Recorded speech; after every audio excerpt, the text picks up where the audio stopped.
প্রিয় ছাত্রছাত্রী, যারা ক্যালকাটা ইউনিভার্সিটিতে সেমিস্টার 3-তে পলিটিক্যাল সায়েন্স জেনারেল সাবজেক্টটি নিয়ে সাপ্লি পরীক্ষায় বসবে, পেপার হলো তোমাদের সিসি কিংবা GE3 রেখেছো, এই 2025 সালে পরীক্ষায় বসতে চলেছ, তার লাস্ট মিনিট সাজেশান আজকে তোমাদের সামনে তুলে ধরলাম। তোমাদের 15 মার্কের 2টি প্রশ্নের উত্তর, 10 মার্কের 2টি প্রশ্নের উত্তর এবং 1 মার্কের 15টি প্রশ্নের উত্তর দিতে হবে।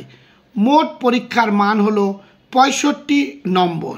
তোমরা CBCS সিস্টেমে পরীক্ষায় বসবে, তাই চিন্তায় ছিলে কোন কোন প্রশ্নগুলো পড়ব। আশা করি সব কমপ্লিট করেই ফেলেছো। এই সাজেশানের সঙ্গে একবার মিলিয়ে দেখে নিও যে ঠিক আছে কি না। ভেরি ইম্পর্ট্যান্ট সাজেশানগুলো তোমাদেরকে আমি তুলে ধরলাম। মডিউল 1 থেকে 15 মার্কের এবং 10 মার্কের, তোমাদের প্রত্যেকটা মডিউল থেকে 15 মার্কের একটি, 10 মার্কের একটি এবং আরেকটি মডিউল থেকেও 15 মার্কের একটি এবং 10 মার্কের একটি প্রশ্নের উত্তর দিতে হবে। তা মডিউল 1-এ 15 এবং 10 মার্কের জন্য যে প্রশ্নগুলো পড়বে সেগুলো আমি খুব অল্প সংখ্যকই বাছাই করে দিলাম। ভিডিওটি স্কিপ না করে প্রথম থেকে শেষ পর্যন্ত তোমরা দেখতে থাকো, অবশ্যই তোমরা কমন পাবে। এবারে 1 নম্বর প্রশ্ন, ভারতের রাষ্ট্রপতির ক্ষমতা ও পদমর্যাদা আলোচনা করো।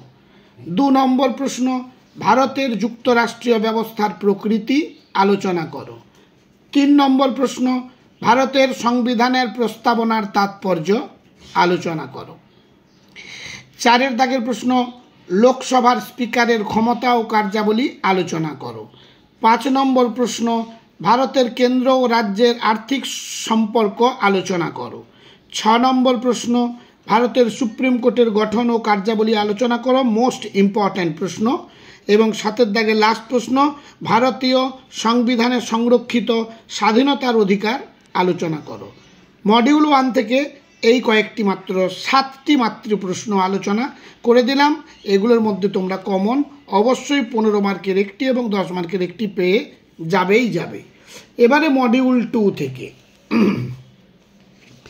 মডিউল 2 থেকেও 15 মার্কের এবং 10 মার্কের একটি করে প্রশ্নের উত্তর দিতে হবে। তার মধ্যে 1 নম্বর প্রশ্ন ভেরি ইম্পর্ট্যান্ট, নির্বাচন কমিশনের গঠন ও কার্যাবলী আলোচনা করো। 2 নম্বর প্রশ্ন, ভারতের অঙ্গরাজ্যের মুখ্যমন্ত্রীর ক্ষমতা ও পদমর্যাদা আলোচনা করো। ইম্পর্ট্যান্ট প্রশ্ন, আশা করি 1 এবং 2-এর মধ্যে একটি প্রশ্ন তোমরা কমন পেয়ে যাবে। 3-এর দাগের প্রশ্ন, ভারতীয় রাজনীতিতে আঞ্চলিক দলের উদ্ভবের কারণ আলোচনা করো, অথবা প্রশ্নটা এভাবেও বলতে পারে, ভারতীয় রাজনীতিতে আঞ্চলিক দলের কার্যাবলী আলোচনা করো। 4-এর দাগের প্রশ্ন, ভারতের অঙ্গরাজ্যের রাজ্যপালের ক্ষমতা ও পদমর্যাদা আলোচনা করো। 5-এর দাগের প্রশ্ন, নারীবাদী আন্দোলনের ধারা আলোচনা করো। 6-এর দাগের প্রশ্ন, ভারতীয় সংবিধানের 73তম কিংবা 74তম সংবিধান সংশোধন আলোচনা করো। এবং লাস্ট প্রশ্ন, ভারতের পরিবেশ আন্দোলনের ওপর একটি সংক্ষিপ্ত টিকা লেখো। এই গেল মডিউল 1 থেকে 7টি, মডিউল 2 থেকে 7টি। এটা লাস্ট মিনিটের সাজেশান তোমাদের দিয়ে দিলাম, একবার চোখ বুলিয়ে যেও। আজ তাহলে এই পর্যন্ত, দেখা হবে পরবর্তী ভিডিওতে।